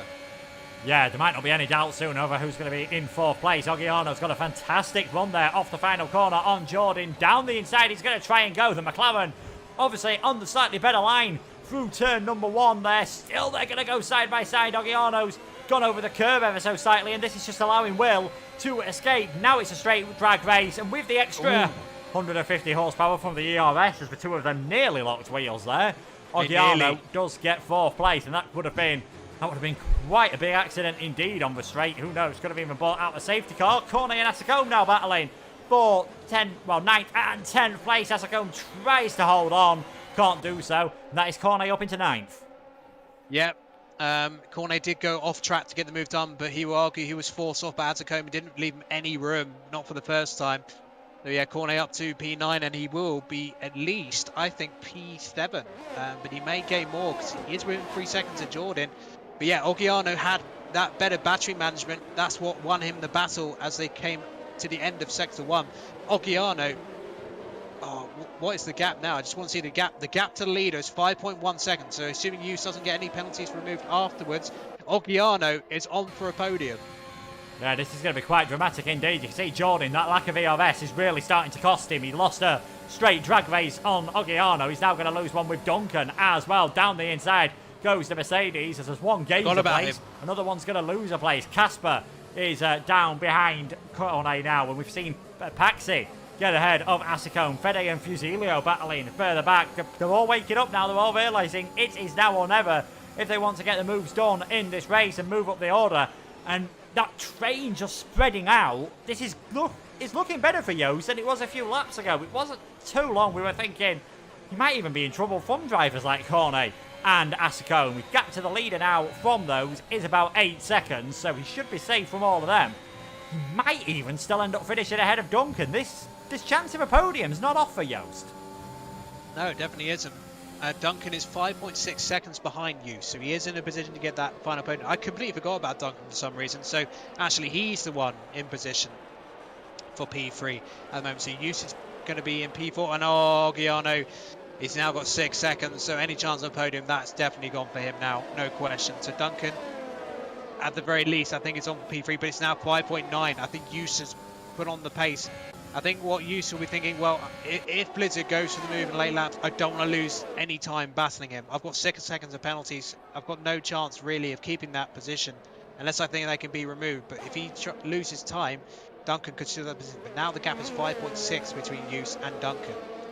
Yeah, it is pretty close. It's just fluctuating. Obviously, Yost hasn't got the DRS, but he hasn't got the dirty air either. As Jordan very close to the back of Duncan. Can't quite get that move done on this occasion. Ogiano managed to get ahead of Will on track. So even though it looks like the Alfa Romeo's podium chances after the penalties have been applied look as though they have faded away, he is at least on for a pretty good result out on circuit at this moment in time. Cornet's got himself up into 7th. Really done a good job on that alternate strategy. I just think maybe just being stuck in that train earlier on wore his tyres out a bit too much. He was losing quite a lot of time towards the end of that medium stint. Otherwise, maybe even he could be looking really good for a podium. Yeah, Paxi just blasted past the Ferrari like he wasn't there. So Daneco, they are dropping like a stone. Casper obviously will because of his damage. So it's not a good end to the race for Daneco, Casper and Azzacombe. They could be losing more position for the end because now Sam Corby, who so often in the past has been the alternate strategy specialist in PS2 F1, is now on the back of this train. So I think we're going to get a bit of an overtaking show from Sam Corby in the last 3 laps possibly. Yeah, I think it was Portugal. He raced in PSF1, got a podium on the alternate strategy. Raced in PCF2, got a podium on the alternate strategy. Couldn't quite repeat the trick in PCF1 though. He is sort of stuck behind Yakita and Azzacombe on this occasion. Those 2 drivers battling, but he'll have much, much better grip than all of them. He was the last driver to put on the soft tyres, so that's probably why he's coming good at this moment in time. Tries to sell the dummy to the Haas driver, trying to make it all the way around the outside of 4. That gives you the inside line.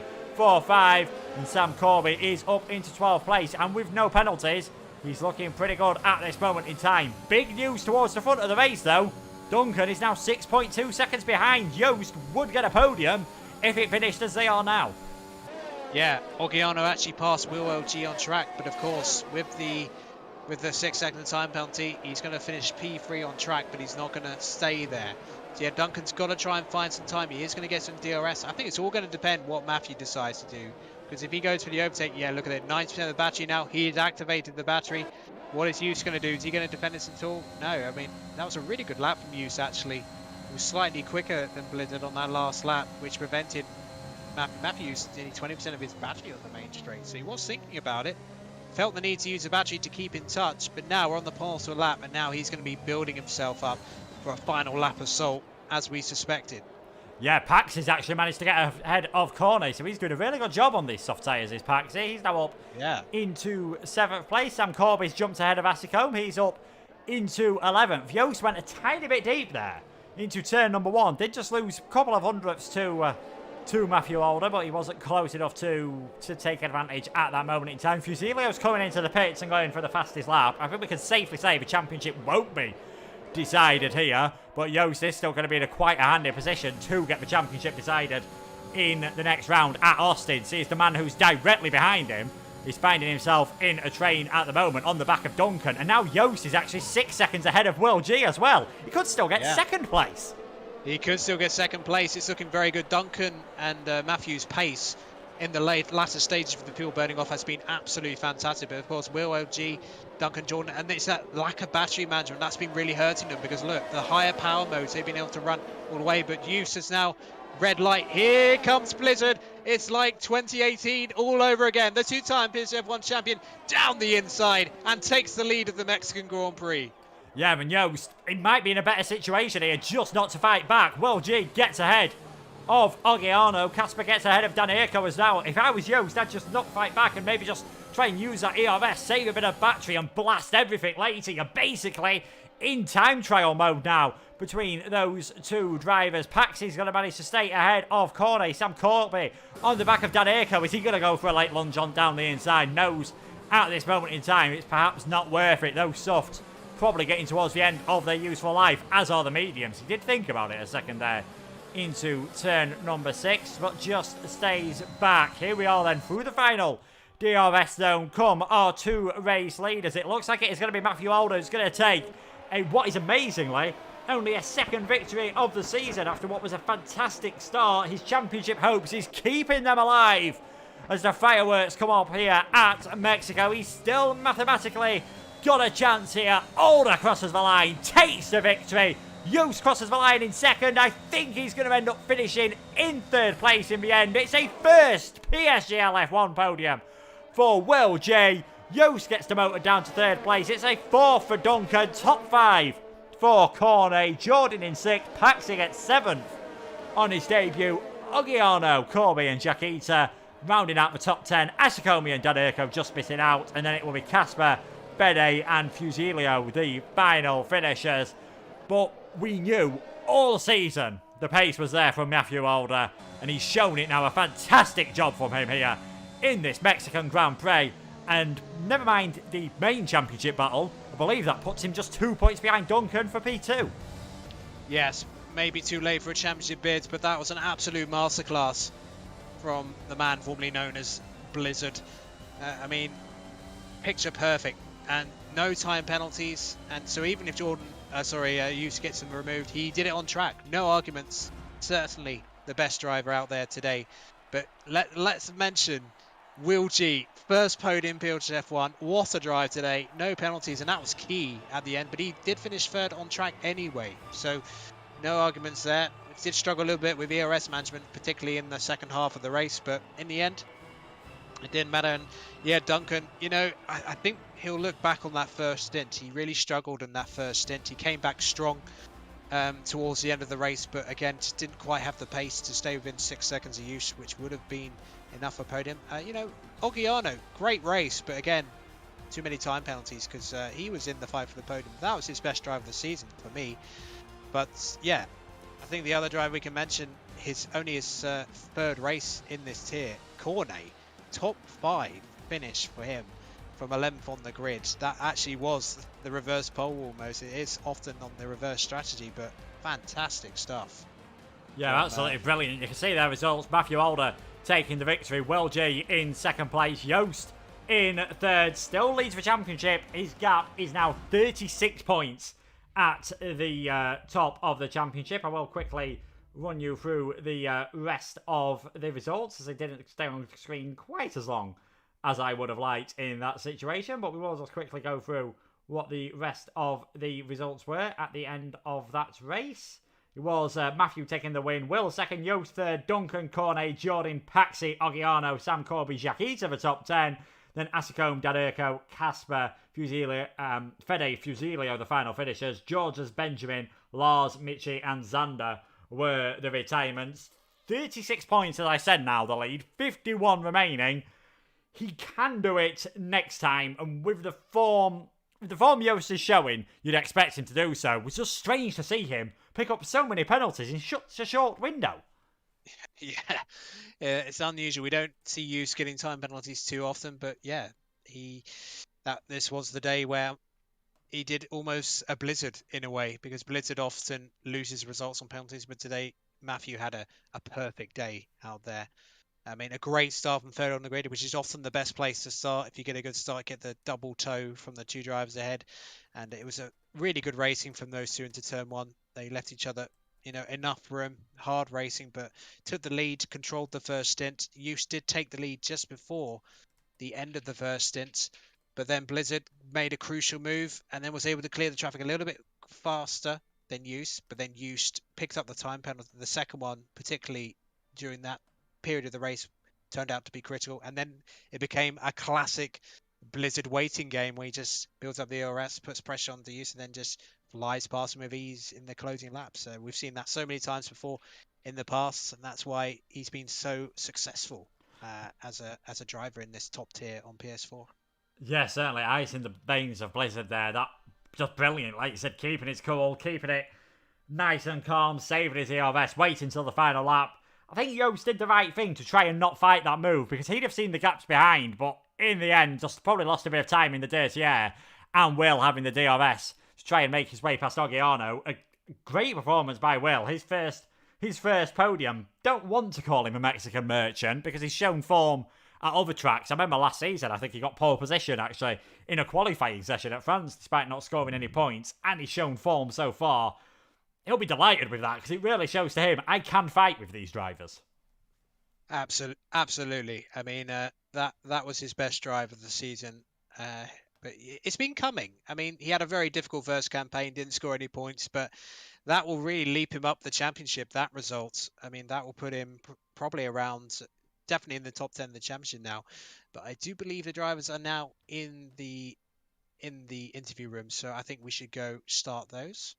Yeah, we shall indeed. Let's head over then to the interview room and talk to, I think, 3 drivers who will all be fairly delighted with how their performances have gone today. It is CRG Blizzard, Matthew Alder, VSR Yost, and, VSR Yost finished in third, and of course, Will G, who finished in second. And we're going to start with our race winner. Mark, it's over to you. Well, welcome to your post-race interviews for the PSGL F1 Mexican Grand Prix. And we start with a former two-time PSGL F1 champion who put on a classic Blizzard masterclass. Matthew, your second race win of the season. It's been a long time coming after your victory in the opening round at Bahrain and a few near misses since then, such as Silverstone and, of course, Canada. But that will surely be your best drive of the season. Yeah, I mean, this is definitely better than Bahrain. I mean, Bahrain was really good, but this is Mexico, and I didn't get any penalties. It was just a great drive, managing not get any penalties, and then pulling away from everyone except Juice.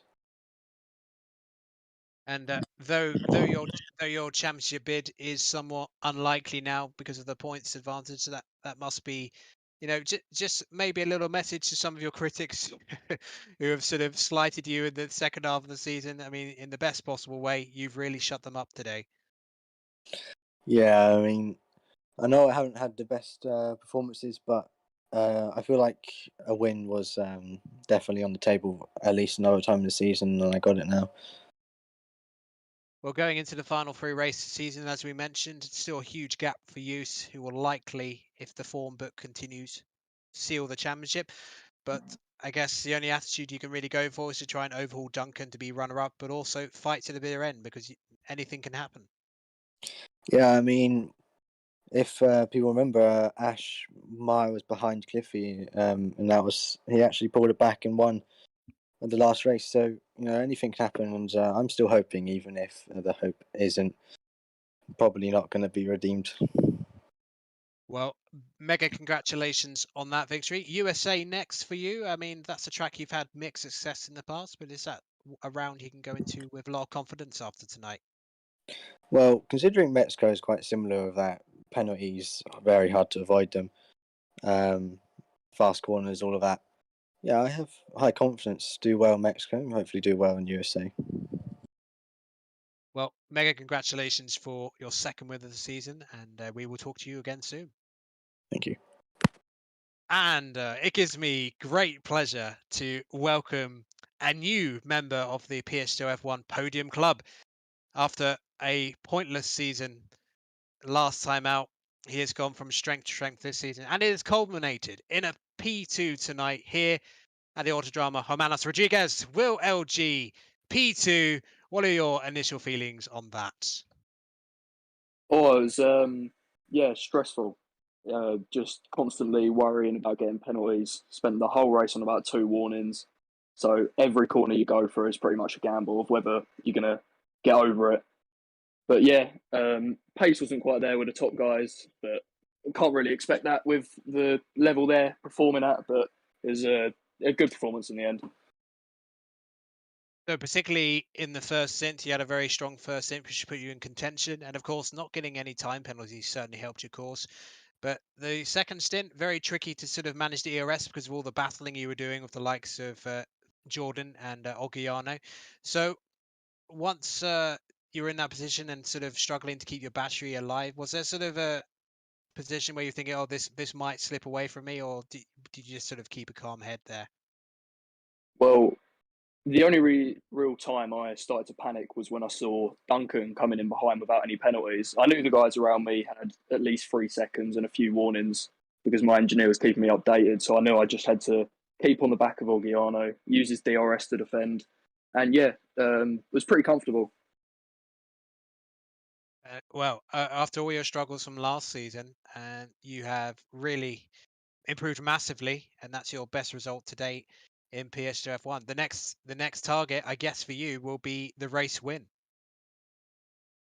Well, yeah, it always is. But I think we've got to take it one step at a time, enjoy this, because I doubt we will be up here for the rest of the season. But you know what? Anything can happen, so we'll see, won't we? Well, as I asked of Blizzard, it is USA next. Is that a track which you're confident about getting, perhaps near or maybe even the same kind of result next week? I've gone well around Mexico in other leagues in the past, but we've sort of, as long as we can keep the penalties down, I don't see why top 5 is off the cards. Well, mega congratulations on your P2. Well deserved, and hopefully the first of many. Thanks again. Thank you. And we finish our podium interviews with, of course, a man who, despite 6 seconds of time penalties, managed to make it 7, a magnificent 7 podiums in a row, and has actually, cemented his championship position in a way because his nearest championship rival finished behind him, which puts him on course to steal the championship next week. But a slightly more difficult race for you today, Use. And, the time penalties, was it just kind of, you picked up a lot of warnings in particular when you and Matthew were clearing that sort of medium train, sort of during the second stint? Is that where it kind of went wrong for you there? Yeah, exactly. The first soft stint, I had only one warning. And then when we go to the mediums and we got a bit of a train and you're very close behind cars, you can't really see the apex and the curb. And I was a bit, because I wanted to stay in the DRS of Blizzard because he was moving and I had to go behind him. So I had to push pretty hard, and then I had to do a first penalty really quick, and then you are in the wrong flow, and then more warnings were coming, and yeah, it was really difficult to get out of that mindset to drive a bit safer and don't get any warnings. But even with that, even if you hadn't got any time penalties, do you think Blizzard had a little bit of an edge on you today? I had the DRS at the end, and you can't save ERS if you're in front. So, and I think Blizzard was smart enough to stay behind me and go for a move in the last few laps if I didn't have penalties.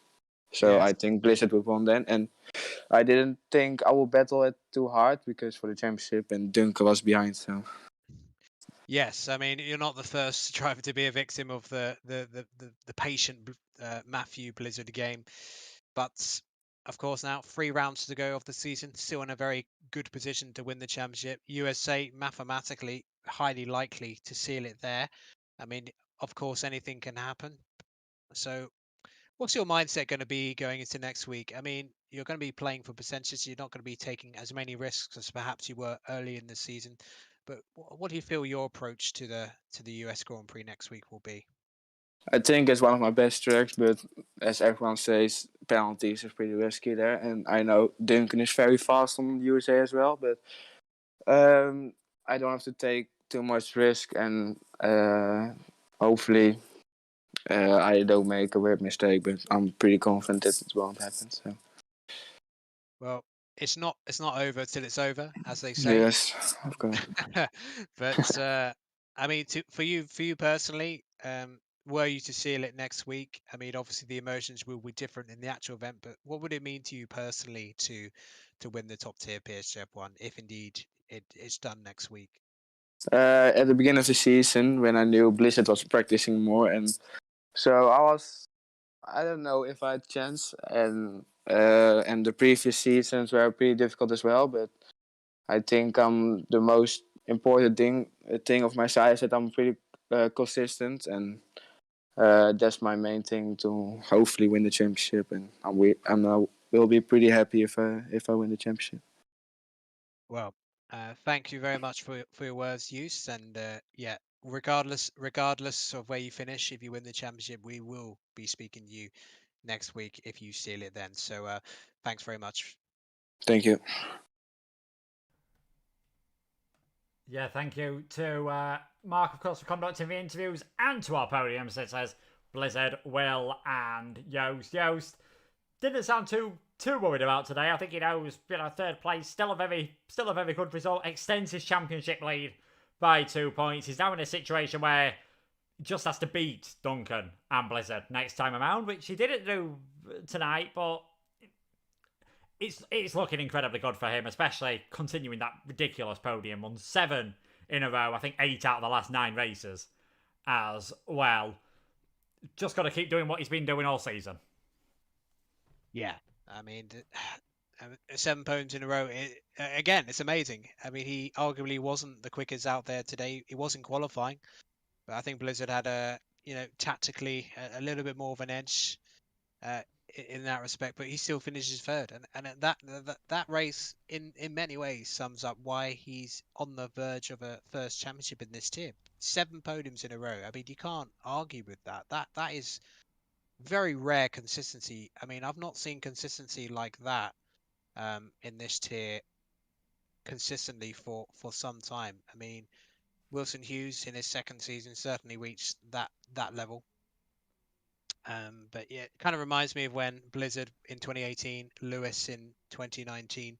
It's that sort of level of consistency, and that's what's his opposition are going to have to go back. You know, unless there's like a massive miracle, they're going to have to go back to the drawing board over the winter before we head into season 30 and think, okay, you know, I'm as quick as this guy, but how can I be that consistent? How can I get my level so that I'm that quick and get the results like that? But it's going to be a tall order. I think, yeah, he'll be disappointed with the penalties he picks up because like he said, it's true. He had 1 warning before they were trying to clear that Kaggle medium cast. He got 5 warnings in about 3 or 4 laps, which is very unusual, Luke. It doesn't normally happen for drivers of that quality. No, certainly not. I'm sure I'd find a way to get more than 5 warnings through the S's. Yeah, me too. I'd probably get myself disqualified by the end, if I'm being perfectly honest. But you see it quite a lot. You hear it in football when they say it's not about winning on your best days. It's about sneaking that 1-0 victory when things aren't really working for you. And Joost, with that podium today, gets that extra points, builds the lead in the Drivers' Championship. Great job from AlphaTauri. Blizzard obviously taking the victory.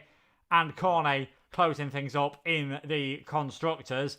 Next time we've got Austin. We know that can be a fun circuit as well. Again, one where we'll probably see a lot of overtakes into that turn 12 hairpin, and as a lot of the drivers have alluded to, a lot of penalties. Should be a fantastic race. Yes, penalties will be very critical there. I mean, the last 2 rounds, penalties less of a concern. I mean, I think the bigger concern for Azerbaijan will be, you know, not hitting walls, frankly. And then Brazil, of course, is always a barnstormer league racing wise, and you know could be some rain there as well. So, I mean, there's a lot to look forward to. Yes, Hughes looks like he's going to win the championship with 2 rounds to spare next week, but we never know. I think Blizzard, given the example of Ash Best from season 19, I think that was actually a very good call because Cliffy had a big lead going into the final few rounds, and Ash Best just won race after race and was able to claw it back. So it's not over until it's confirmed, but we'll have to find out at Costa next week. Yeah, we will indeed. If you want to see some more action from Texas, though, of course, early on in the week, we have got PC tiers on the Wednesday, with F2 then taking place on the Thursday. PlayStation lower tiers also on the Thursday, the mid tiers on the Sunday, and then the top 8 with ourselves at 8 p.m. on Monday. We've also got the PSGL Esports Cup this week as well. That will also be taking place, so make sure to join James and Aidan on Friday at 8 p.m. But from myself and Mark, thank you so much for watching. We hope you've enjoyed what was a fantastic Mexican Grand Prix. Blizzard taking the victory, but that podium from Joost means he's pretty much got 9 fingers on that championship trophy. Will he secure it at Kota, or will it go to Baku and Brazil? Take care of yourselves, everyone, and goodbye.